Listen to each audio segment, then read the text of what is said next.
Assalamu alaikum. Welcome to Observer Academy. Yes, student. Today we are going to discuss very important MCQs from previous past paper, which is 2018. So let's start from first MCQs. In these MCQs, in the light of Einstein famous equation E is equal to mc square, the energy for mass of 2 kg is equal to, तो इसमें हमें पूछा यह गया है कि हमने energy की वैल्यू को फाइंड करना है with the reference of Einstein equation.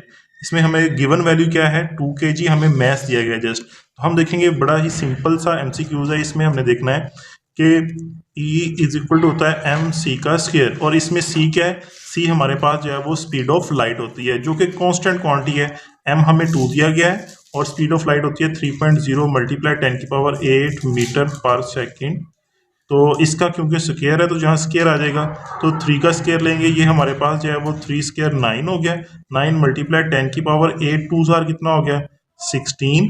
अब इसको हम मल्टीप्लाई करते हैं 2 के साथ, तो 2 9 जार, ये हमारे पास बन गया 18 मल्टीप्लाई 10 की पावर 16। सो एनर्जी की वैल्यू हमारे पास आ गई 18 मल्टीप्लाई 10 की पावर 16, और एनर्जी का यूनिट क्या होता है जॉल। सो ये हमारा फर्स्ट एमसीक्यूज का आंसर आ गया जो कि आपके पास अवेलेबल है यहाँ पर। तो इसमें हमारे पास जो इसका ऑप्शन बनेगा वो डी बनेगा। नेक्स्ट हमें ये पूछा गया है the number of significant figures in 0.00232। इसमें हमने देखना है कि सबसे पहले आप जानते हैं कि सिग्निफिकेंट फिगर्स का रूल होता है कि आपके पास जो जितने भी फर्स्ट नॉन जीरो डिजिट है उसके लेफ्ट वाली साइड पे जितने भी जीरो होंगे, अब इसके लेफ्ट साइड पे 3 जीरो हैं, इनको हम क्या कर देंगे, इग्नोर कर देंगे, और ये हमारे पास सिग्निफिकेंट फिगर्स में शामिल नहीं होंगे। इसका मतलब हमारे पास जो राइट साइड पे कितनी वैल्यूज आ रही हैं 3 1 2 3, तो ये तीनों की तीनों क्या कहलाएंगी सिग्निफिकेंट फिगर। तो इसका मतलब ये हुआ कि इसमें सिग्निफिकेंट फिगर की तादाद कितनी है 3 है, तो इसका सी ऑप्शन ठीक होगा। अच्छा, उसके बाद 3 MCQ पूछा गया है if both components are X and R Y of resultant vector are negative then angle theta.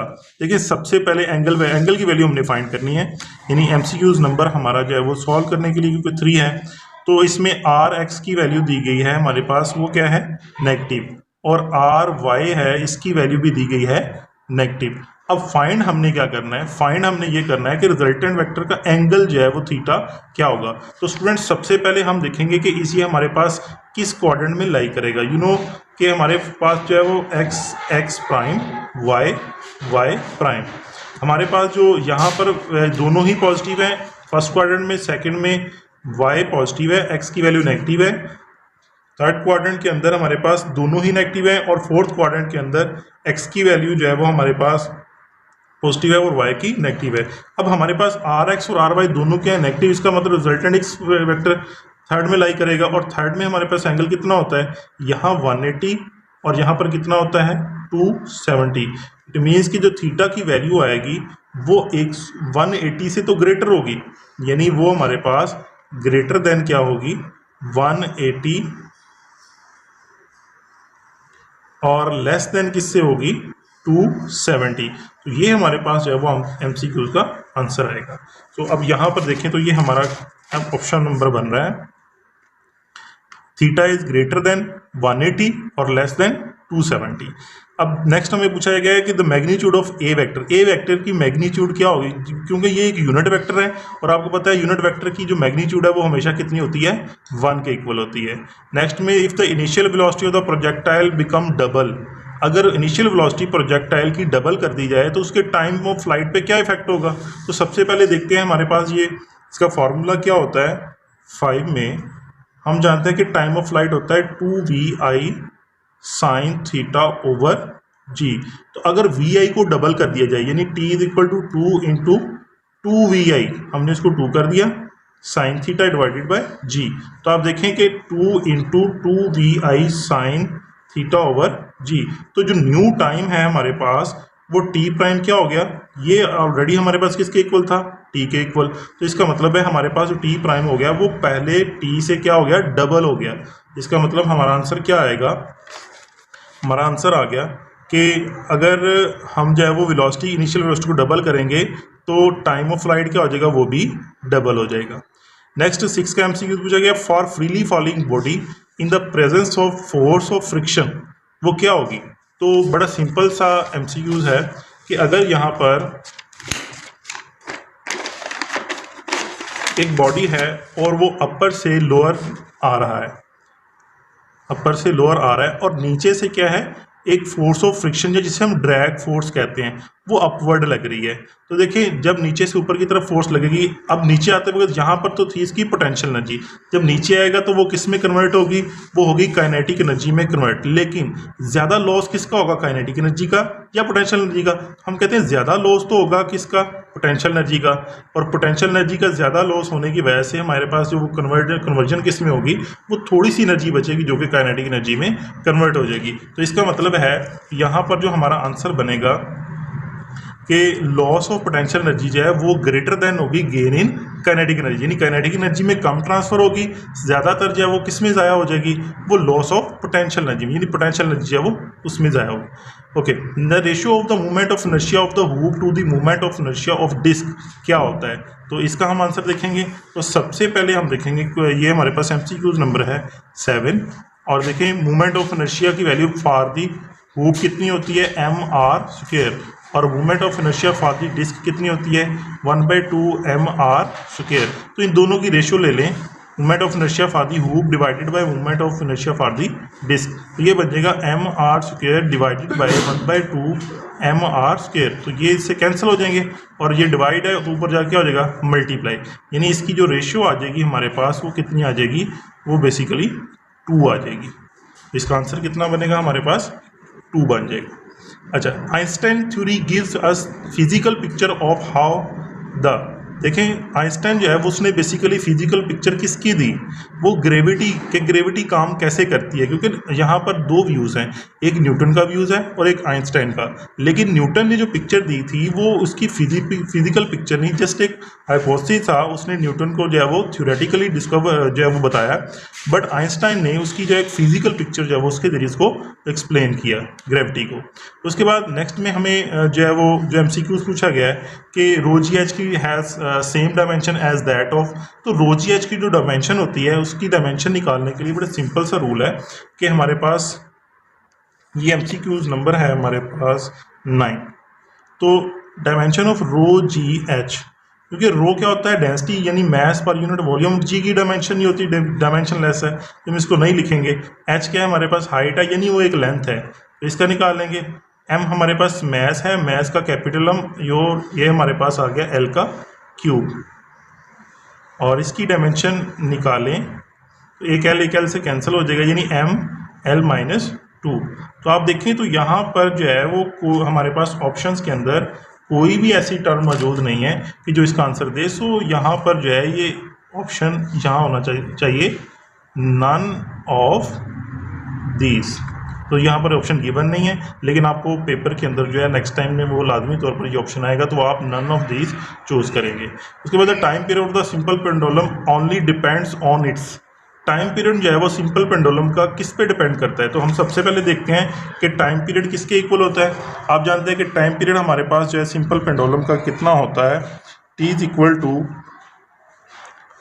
2πL/g का अंडर रूट। इसका मतलब ये हुआ कि टाइम पीरियड या तो L पे डिपेंड करेगा लेंथ पे, या एक्सेलेरेशन ड्यू टू ग्रेविटी पे। लेकिन यहाँ पर ऑप्शन के अंदर हमारे पास क्या क्या चीज़ें मौजूद हैं, हमारे पास मैस है, एम्पलीट्यूड है, डेंसिटी, तो ये तीनों तो हो ही नहीं सकते, या तो लेंथ हो सकता है या जी। तो यहाँ पर अवेलेबल क्या है, लेंथ, तो हमने लेंथ को चूज करेंगे। यहाँ पर पूछा गया है 11 के अंदर कि when an observer is moving away from the source with the velocity, तो 11 एमसीक्यूज में हम ये बात कर रहे थे कि अगर हमारे पास एक ऑब्जर्वर है और वो moves away from the source से दूर मूव कर रहा है, तो देन उसके from a stationary source, then relative velocity of the waves and the observer is, ये हमारे पास एमसीक्यूज में ये पूछा गया है कि एक हमारे पास जो है वो ऑब्जर्वर है और वो ऑब्जर्वर जो है वो मूव कर रहा है, सोर्स ये हमारे पास क्या आ गया, स्टेशनरी सोर्स आ गया। आपने डॉपलर इफेक्ट के अंदर इस इफेक्ट को पढ़ा था कि अगर ऑब्जर्वर जो है वो हमारे पास मूव करता है अवे, तो देन हम किस तरह से इसकी वैल्यू निकालेंगे, हम इसकी स्पीड और इसकी स्पीड में क्या हो जाएगा, इसकी स्पीड सोर्स v है, तो इसकी स्पीड क्या है हमारे पास u ऑफ दी ऑब्जर्वर है, तो हम दोनों को क्या कर देंगे, सब्ट्रैक्ट कर देंगे, तो यू ओ, तो ये हमारे पास क्या आ जाएगी, स्पीड का डिफरेंस आ जाएगा। यहाँ पर हम क्या चूज करेंगे, v माइनस यू ओ। लेकिन ये भी होगा कि अगर हमारे पास ऑब्जर्वर टूवर्ड्स मूव कर रहा है टूवर्ड्स द स्टेशनरी सोर्स, तो देन हम क्या चूज करेंगे, v plus U O choose करेंगे। तो डैश इज करेक्ट रिलेशन। आप जानते हैं कि जो करेक्ट रिलेशन होता है according to interpretation of temperature, वो हमारे पास क्या आया था, V T over V not is equal to rho not over rho T का अंडर रूट। तो डेंसिटी का जो इफेक्ट हमने देखा था स्पीड के ऊपर, वो ये रिलेशन था। ये दोनों ऑपोजिट होने चाहिए। तो इसको याद रखने का एक तरीका है कि आपके रिलेशन में वी टी टी इधर बी टी, ये ऑपोजिट में आने चाहिए। तो इस ऑप्शन को आप करेक्ट करेंगे। इसी तरीके से ray of light show the direction of propagation of light. अगर लाइट रे किस तरफ ट्रेवल कर रही है, along the propagation of light, तो दोनों की अगर डायरेक्शन सेम है, इसका मतलब है it is the line which is, वो क्या होगी, आपस में दोनों पैरेलल होंगी। ओके, नेक्स्ट में ये पूछा गया है कि लाइट वेव्स बेसिकली क्या होती हैं। देखिए लाइट वेव्स जो है ना, वो हमेशा पर, फर्स्ट ऑफ ऑल तो ये एक इलेक्ट्रोमैग्नेटिक वेव्स है।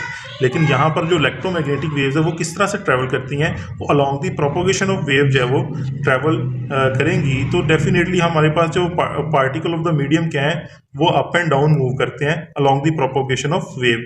तो ऐसी वेव को क्या कहेंगे, फिर हम जो है वो ट्रांसवर्स वेव्स का नाम देंगे।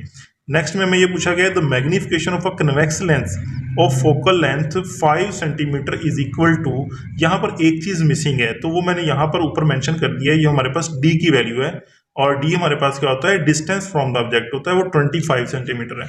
अगर यहाँ पर इसकी मैग्निफिकेशन हम निकालें तो मैग्निफिकेशन क्या आएगी, देखें हमें जो गिवन डाटा है उसने कहा है एक लेंस लिया हमने, उसकी जो फोकल लेंथ है वो हमारे पास कितनी है, 5 सेंटीमीटर, और जो d की वैल्यू है, डिस्टेंस है, वो हमारे पास 25 सेंटीमीटर है।